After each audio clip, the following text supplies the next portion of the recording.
Radikal galogen bilan kaliy gidroksid reaksiyaga kirishda ushbu tenglama bo'yicha dastlabki va oxirgi galogenli birikmalarda galogenning massa ulushi 55 bilan 47 bo'lsa, spirtning molyar massasini toping. Demak, birinchi birikmamizni yozib olyapman. Radikal galogen. Ikkinchi birikmamiz bo'lsa kaliy galogenit. Shunda kaliyning massa ulushi galogenning massa ulushi tegishlicha shunaqa qilib berildimi? Demak, bu holatda 55 va 100% dan 55% galogenga tegishli bo'lsa, 55 ni 100 dan ayirsak 45% bu radikalga qoladi. Ikkinchi birikmada galogenning massa ulushi 47,6 bo'lsa, kaliyning massa ulushi 50. Albatta 100% dan ayirishimiz kerak. 52,4% ga teng bo'lar ekan. 39 gram kaliyga nisbatan qancha galogen deb topilsa, 39 ni ko'paytiramiz 47,6 ga va 52,4 ga bo'linsa, ozgina kamroq massali galogen bu 35,5 xlorga to'g'ri keladi. Galogen kimligi topildi. Endi mana shu galogenning massasini bilgan holatda 35,5 gramda biz radikalni massasini topamiz. Proporsiyadan ko'paytirib 55 ga bo'lsangiz 29 chiqadi. Bu C2H5 xlor ekan.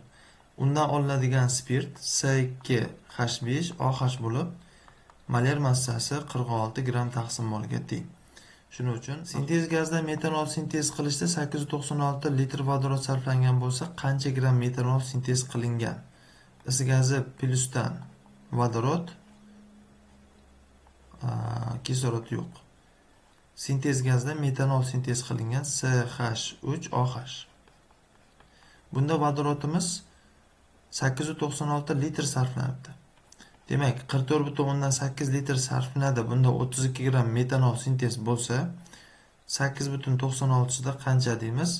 Ikkalasi qisqaradi, 0,2 ga 1 bo'lib, 6,4 gram metanol sintez qilinadi. Shuning uchun Bahrom javob kalitga olingan. 7 gram alken gidratlanganda 10 gram spirt olingan bo'lsa, uni formulasini toping. Demak, umumiy formulasi CN H2N alkendan spirtga o'tiladi. CN H2N plus 1 OH. Orasidagi massa farqi atiga o'sha birikayotgan suvni 18 gramga to'g'ri keladi. Masala shartiga ko'ra alkenimiz 7 gram, spirtimiz 10 gram. Orasidagi farqni topadigan bo'lsak 3 gram bo'ladi. 18 gramiga nisbatan alkenni qancha deymiz? 3 bilan 18 qisqarib 6 ga 1 qoladi. 6 kira 7 42 bo'ladi. Shunda 42 massali alkenimiz C2C3H6 degani. Shuning uchun Bahrom javob qabul qilinadi.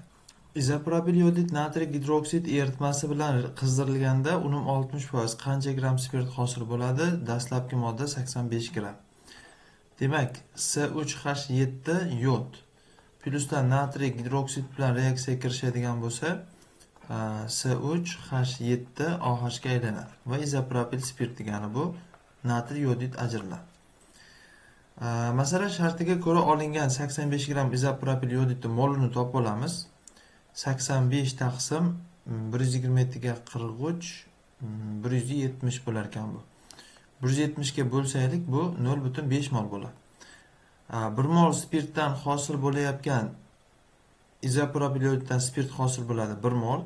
0,5 molga nisbatan qancha desak, bu albatta 0,5 bo'lishi kerak edi.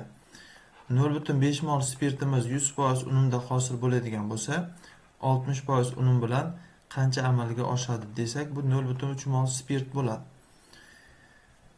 Izopropanolning molyar massasi 60 ligini bilgan holatda 0,3 ga ko'paytirib 18 gram spirt hosil bo'ladi deb javob olamiz. 16-savol, qaysi spirtni gidratlanish reaksiyasida olib bo'lmaydi deyildi. Markovnikov qoidasiga ko'ra shart qo'yilgan. To'g'ri javobimiz A bo'ladi. Sababi propanol 1 ning gidratlanishi uchun propen gidratlanishi kerak. Shunda CH2 qo'shboq CH3.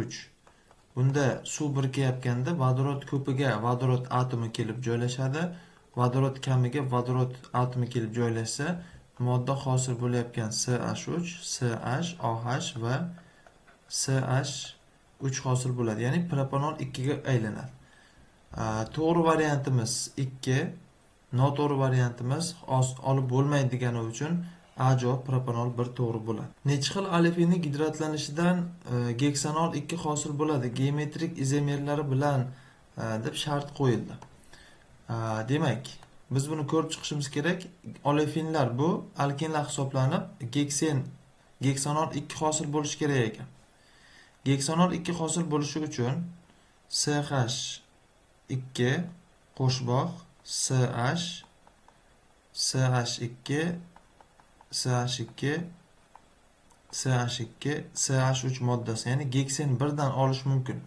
Sababi suv birikayotganda vodorod atomi vodorod kamiga, OH atomi esa vodorod kamiga kelib joylashadi. Shunda geksanol 2 hosil bo'ladi. Endi ikkinchi holat.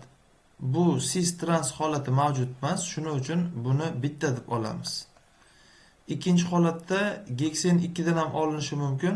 CH3, CH2, CH qo'shboq CH, CH2, CH2, CH3. Suv birikayotganda vodorod kamiga kelib joylashsin. Ya'ni bunga gidroksid guruhi, uzrasizlar. Manunga vodorod atomi kelib joylashsa, bunisiga gidroksid atomi kelib joylashi mumkin. Va buni qo'shboq ikkinchida joylashgani uchun cis geksen ikkisi bor va trans geksen ikkisi bor. Shunda jami 2 xil ikkinchi variantdan chiqdi.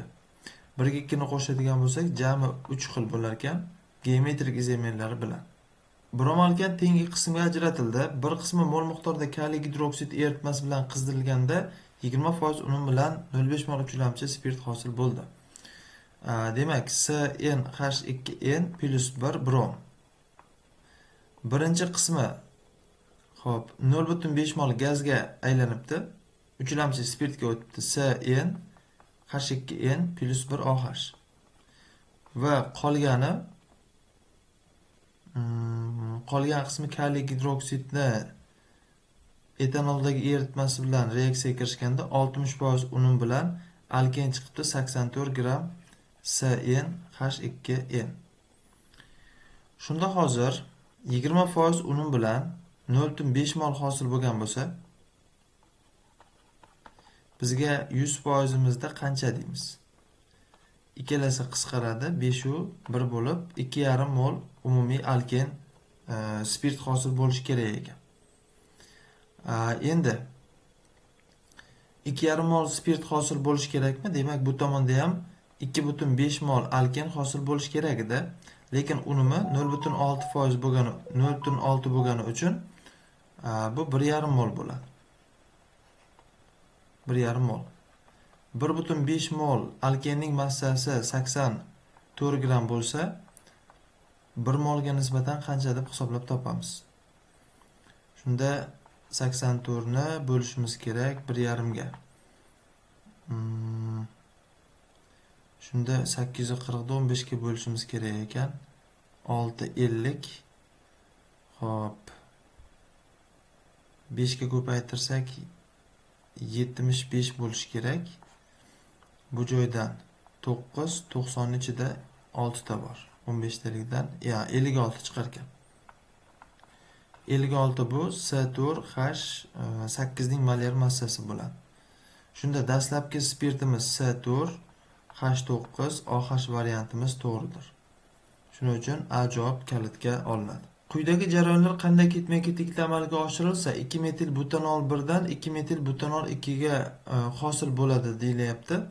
Birinchi bo'lib D gidratlanish jarayoni sodir bo'lsin, ya'ni B, A bo'lgan jarayonlar chiqarib tashlaymiz. Undan keyin bu alkenga aylanadi. Ya'ni 3 metil butanol 1. 1, 2, 3, 4, 3 metil butanol 1. Mana modda ekan. Bundan hosil bo'ladigan modda 1, 2, 3, 4 ta uglerod, bu joyda bitta qo'shboq hosil bo'ladi. Endi gidratlanish jarayonida bu vodorod atomi vodorod ko'piga, gidroksid atomi vodorod kamiga kelib joylashsa, S1 2 3 4, bu joyda CH3, mana joyga OH kelib joylashadi. Bu endi 3 metil butanol 2 ga aylandi. Gidratlanish jarayoni ikkinchi kelsin. Ya'ni endi B dan keyin A kelsin. Ikkala javobdan B dan keyin A. Uchinchi jarayonda yana degidratlanadigan bo'lsa, OH atomi chiqib ketayotganda vodorod kamidan vodorod atomini olib chiqib ketadi, ya'ni bunda. Shunda yangi formulamiz 1 2 qo'shboq 3 2 metil buten 2 ga aylanadi. Yana gidratlanganda vodorod atomi ko'piga vodorod, gidroksid atomi kamiga gidroksid kelib, shunda yangi moddamiz 1 2 3 4, mana joyda metil radikali bor. Bu joyga OH kelib joylashadi. Shunda 2 metil butanol 2 sintez bo'ladi. Javobimiz degidratlanish birinchi jarayon, undan keyin gidratlanish ikkinchi jarayon BA bo'ldi. Yana degidratlanish jarayoni B, yana gidratlanish jarayoni A. Shunda BA javobimiz davronda turibdi. Alken gidratlanganda atomlar soni 1,25 marta oshgan bo'lsa, spirtni toping deyapti. Alken formulasi CnH2n plyusdan suv birikadigan bo'lsa, CnH2n plus 1 OH ga to'g'ri keladi. Faqatgina suvni tarkibidagi atomlar hisobiga bu o'sadi, atomlar. Shunda 3 mol atom bor edi suv tarkibida, mana shu 0,25 ga farq qiladi. Sababi oldindan bizda alkenni moli 1 deb qabul qilingan atomlar. Bizga 1,25 imiz qancha deylik? X desam, ikkalasi qisqarib 5 u 1 qoladi. 3 ga ko'paytirsam 15 mol atom bo'lishi kerak alken tarkibida. Shunda CnH2n plus 1 OH umumiy atomlar soni 15 bo'lishi kerak ekan. Uglerod bilan vodorod atomlar yig'indisi 3n plus 3 bo'lib 15 ga teng. 3 bu yoqqa o'tsa 15 dan ayrilib 3n tenglik 12 ga bo'ladi. N qiymati 12 taqsim 3 desanglar 4 chiqadi. Formulamiz C4H8, ya'ni alken sifatida shu. Spirt sifatida C4H9OH ga teng, ya'ni bu butanol yoki izobutanol, ikkilamchi butanol bo'lishi mumkin. 1 brom 2,2 dimetil propanin kaliy gidroksid eritmasi bilan reaksiyasidan nima hosil bo'ladi? Demak, biz strukturani o'zini yozyapmiz, vodorod atomlarini yozmayapmiz.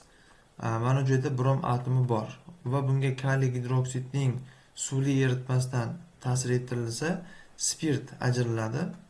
Spirt hosil bo'ladi va kaliy bromid ham eritmada mavjud bo'ladi. Bunda kaliy gidroksidni OH'si brom atomi brom ion bilan almashadi. Nom jihatdan bu 2,2 dimetil propanol 1 ga teng. Ya'ni raqamlash 1, 2, 3 holatda ketadi. 2,2 dimetil propanol 1 Bahrom javobda turibdi. Qaysi jarayonda etil spirt hosil bo'lmaydi deyilyapti? Etilen oksidlanganda mavjud emas. Etilen oksidlanganda yonib karbonat angidridgacha ketishi mumkin. Etilen degidratlanganda desa bu bo'lishi mumkin. Natriy etilat gidrolizdan mumkin. Glyukozani spirtli bijg'ishdan mumkin. Demak, qaysi jarayonda hosil bo'lmaydi desa, faqat A jarayonida hosil bo'lmas ekan.